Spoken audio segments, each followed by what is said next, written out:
हमारे बरसाने से अभी आए हैं।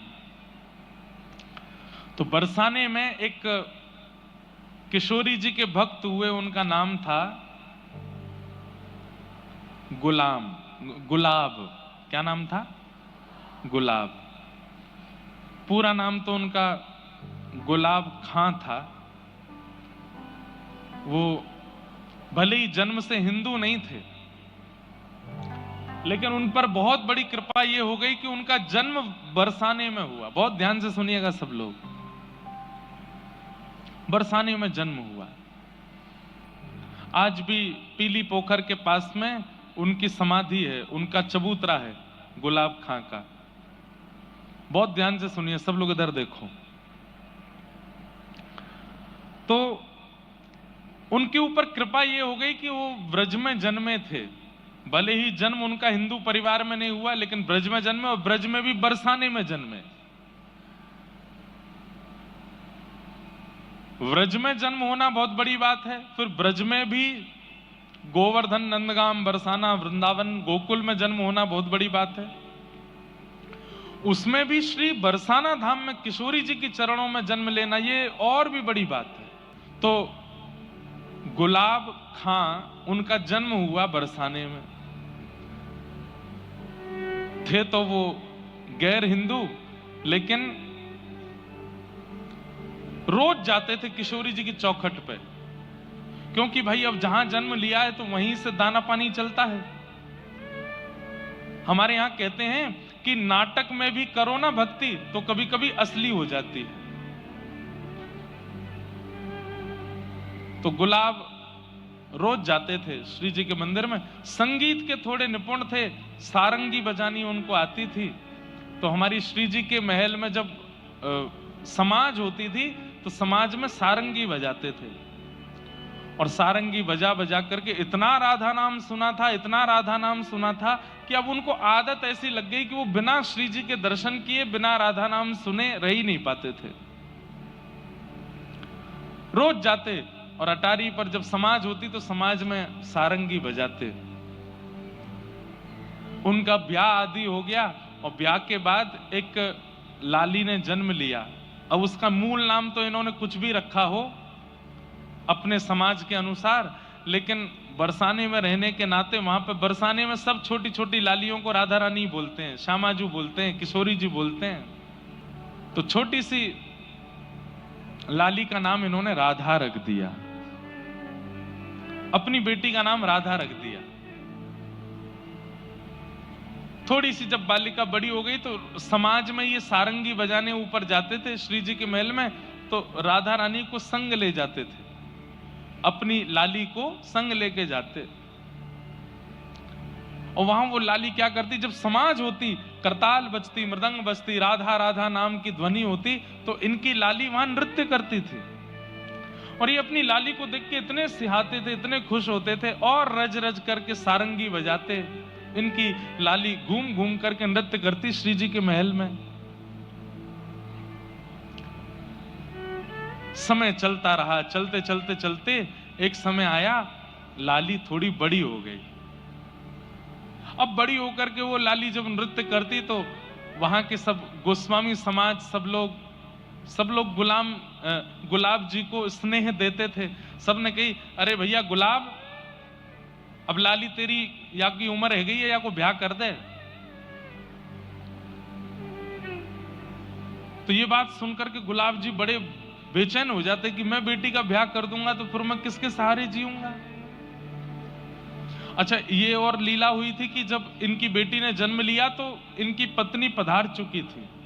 केवल घर में पिता और पुत्री ही रहते थे। बहुत ध्यान से सुनो, किशोरी जी की कैसी कृपा। नित्य अपनी बेटी को देखते और वो नृत्य करती। सब लोगों ने कहा लाली का ब्याह कर दो, तो गुलाब जी और तो कोई बहाना नहीं देते, एक ही बहाना देते, मुझ पर व्यवस्था नहीं है, कैसे ब्याह करूं। ब्याह करने के लिए तो थोड़ी व्यवस्था होनी चाहिए। तो दो चार धनी मानी लोगों ने, बरसाने के कुछ वैष्णवों ने, ब्रजवासियों ने कही, हम सहायता कर देंगे, तुम ब्याह करो अपनी लाली का, इसका भी घर बस जाए। तो सबके ज्यादा कहने से गुलाब जी सबकी बात मान गए और पास के एक गांव के बालक से अपनी बेटी का ब्याह कर दिया। मन तो भारी हो रहा था, लेकिन जैसे ही बेटी विदा होकर के गई तो ये इतने बेचैन हो गए कि पुत्री के बगैर अब कैसे रहूं। पुत्री का नाम क्या था? राधा। तो भक्ति जब आनंद में की जाती है, सुख में की जाती है, उसका प्रभाव इतना नहीं होता, लेकिन भक्ति जब विरह में की जाती है तो उसका प्रभाव लाख गुना ज्यादा हो जाता है। तो आज तक तो राधा राधा बोलते थे क्योंकि बेटी का नाम राधा है, लेकिन वही बेटी अब जब ससुराल चली गई तो गुलाब खां की स्थिति ऐसी हो गई, अब विरह में पुकारने लगे, राधा राधा मेरी राधा। ऐसे पुकारने लगे कि निकुंज में बैठी हुई निकुंजेश्वरी श्री राधा रानी व्याकुल हो गई, उठकर के सिंहासन से जाने लगी। ललिता विशाखा ने कहा, कहां जा रही हैं स्वामिनी जी? राधा रानी बोली, मेरा भक्त मुझे बुला रहा। और बोले, आपको नहीं बुला रहा है, अपनी बेटी को बुला रहा है। किशोरी जी बोली, इसकी बेटी का नाम राधा कितने साल पहले रखा गया? बोले 18 साल पहले। और मेरा नाम राधा कितने साल पहले? बोले 5000 साल पहले। तो बोले, किसका नाम है राधा? बोले, मेरा नाम है। बोले, भले ही कुभाव से पुकार रहा है, मैं तो जाऊंगी। ऐसी हमारी किशोरी जी बड़ी भोली है, बड़ी सीधी है, बड़ी करुणामयी है। ललिता विशाखा बोली, अरे स्वामिनी जी आपको नहीं बुला रहा है, वो अपनी बेटी को बुला रहा है। बोले, कुछ भी हो, राधा नाम मेरा है, मैं तो जाऊंगी। और स्थिति ये हुई कि गुलाब खां इतना बेचैन हो गया अपनी बेटी की याद में कि तुरंत बरसाने से निकल करके उसके गांव जाने लगा। तभी किशोरी जी उसकी बेटी का रूप धारण करके बीच मार्ग में आ गई और आकर के कहा, पिताजी। अरे बेटी तुरंत दौड़ करके अपने हृदय से लगाया। आज जैसे ही अपनी पुत्री को हृदय से लगाया तो ऐसी अनुभूति उसको जीवन में कभी नहीं हुई जैसी आज हो रही है, क्योंकि किशोरी जी हैं, लाली नहीं है उसकी। पिताजी इतनी धूप हो रही है, इतनी गर्मी हो रही है, आपको प्यास लगी होगी। तुरंत अपना पानी जल लेकर के आई किशोरी जी, पिला दिया। पिताजी एक बात आपको समझाऊं।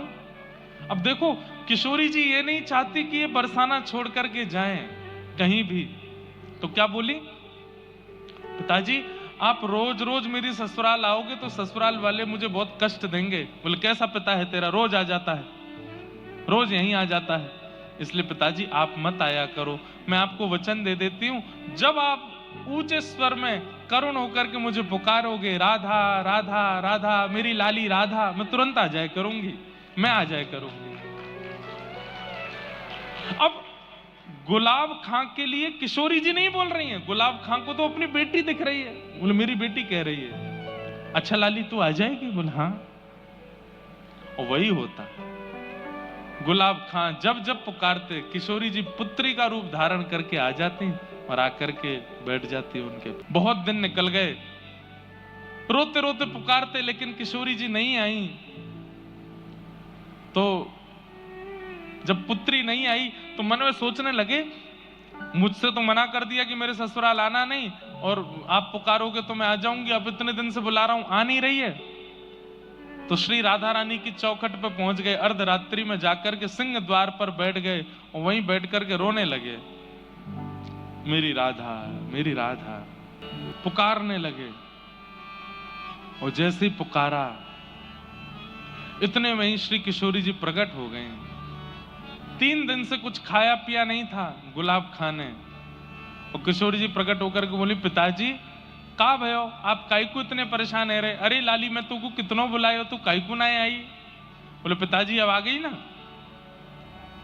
बोले, पिताजी बहुत दिन हो गए आपने सारंगी नहीं बजाई, अब एक सारंगी बजाओ, मैं नृत्य करूंगी। अर्धरात्रि का समय।